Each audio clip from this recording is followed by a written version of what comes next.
By the way, for example, since we also know that Socrates is a philosopher and Aristotle is not really a teacher of Plato, we also know from the truth equivalences that we've just derived that the sentence Socrates is a philosopher is true, while the sentence Aristotle is a teacher of Plato is not true. But that's not really the issue now. One might say that these latter bits of knowledge have two sources. A conceptual one, such as knowledge of the truth equivalence Socrates is a philosopher is true if and only if Socrates is a philosopher, but also an empirical source, such as knowledge of the historical fact that Socrates is a philosopher. These two sources of knowledge combined by a little bit of logical reasoning leads to our knowledge of, for example, the sentence Socrates is a philosopher being true. But the empirical part of that knowledge is not really philosophical knowledge. In this case, it would be historical knowledge. Back to philosophy. By now, it should not come as a big surprise that all truth equivalences for sentences in L simple are derivable from the definition above, given the corresponding definition of sentence of L simple, and some basic facts on how the sentences of L simple are built up from the basic terms of L simple. In other words, the definition of truth for L simple is materially adequate. I will return to that point later. We have stated a definition of truth that is materially adequate. All linguistic expressions in that definition, except maybe for the truth predicate, are understood. The idea is now that the meaning of true gets pinned down by the definition, just as the meaning of grandfather of was captured by our previous definition of that term. And that seems to be the case. Voila! There is one slight problem though. In the case of the definition of grandfatherhood, the term grandfather of did not occur on the right-hand side of the definition. And it better didn't, or otherwise the definition of grandfatherhood would have been circular. We would have defined the term grandfather of by means of, amongst others, the term grandfather of again. However, in the case of our definition of truth from above, the term true does occur on the right-hand sides of some of the various parts of our definition. For instance, in the relevant case for negation sentences, if there is a sentence y such that x is the result of putting together the logical symbol it is not the case that with y, then x is true if and only if y is not true. True shows up to the left of if and only if, and to its right. So something seems to be fishy here, right? As things stand, the definition does not seem to be formally correct. Well, not so fast. There are circularities and circularities. For instance, mathematicians, and even more so computer scientists, are very much used to what they call recursive definitions. Here's an example. Assume that addition, the summing up of natural numbers, is already well understood. But now you want to explain to someone, a human being or a computer, what multiplication, what the product of two natural numbers is. Then one might turn to the following recursive definition of multiplication. First part. Multiplying 0 with the number m yields 0. Secondly, multiplying 1 plus m with the number m yields the sum of m and the result of multiplying n with m. This is a definition of multiplication in which the defined term mult occurs on both sides of the second equation, as you can see here. Nevertheless, mathematicians and computer scientists do not worry about this. Why? Because multiplication of a number with m is reduced thereby to a multiplication of a smaller number with m.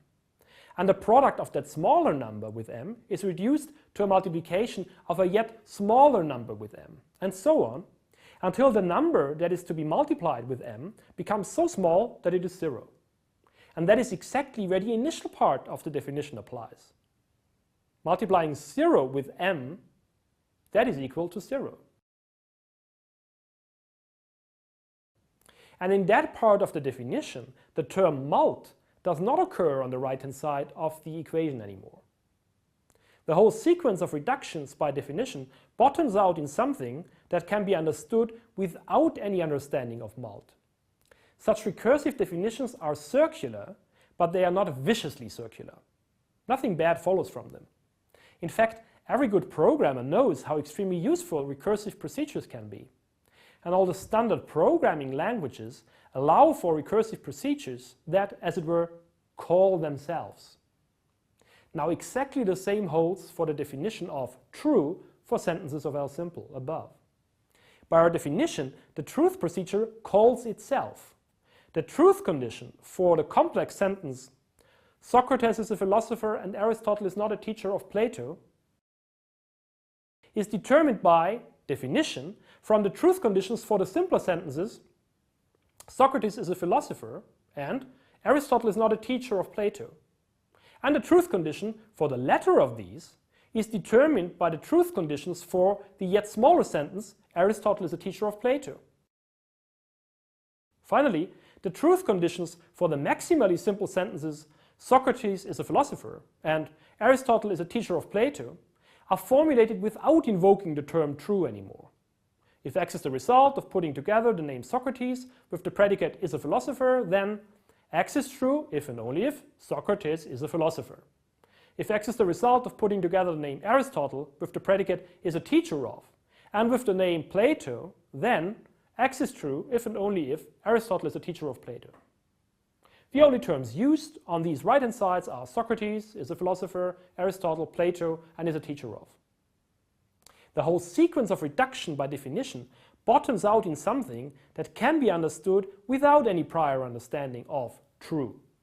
Our definition of truth from above is thus a recursive definition in the same sense as the definition of multiplication. It is a definition of truth for sentences in which the truth conditions for complex sentences are determined from the truth conditions for less complex sentences. It is circular, but it is not viciously circular. In fact, if one thinks about it, already our definition of sentence of L simple was a recursive definition, though we did not emphasize that at the time. The simplest sentences were defined explicitly to be sentences of L simple, and the complex sentences were defined to be sentences of L simple if their parts were. In other words, here's the definition. Again, the first version of it. For all X, if X is the result of putting together the name Socrates with the predicate is a philosopher, then X is a sentence of L simple, and so on. If there is a sentence Y of L simple, such that X is the result of putting together the logical symbol, it is not the case that with Y, then X is a sentence of L simple.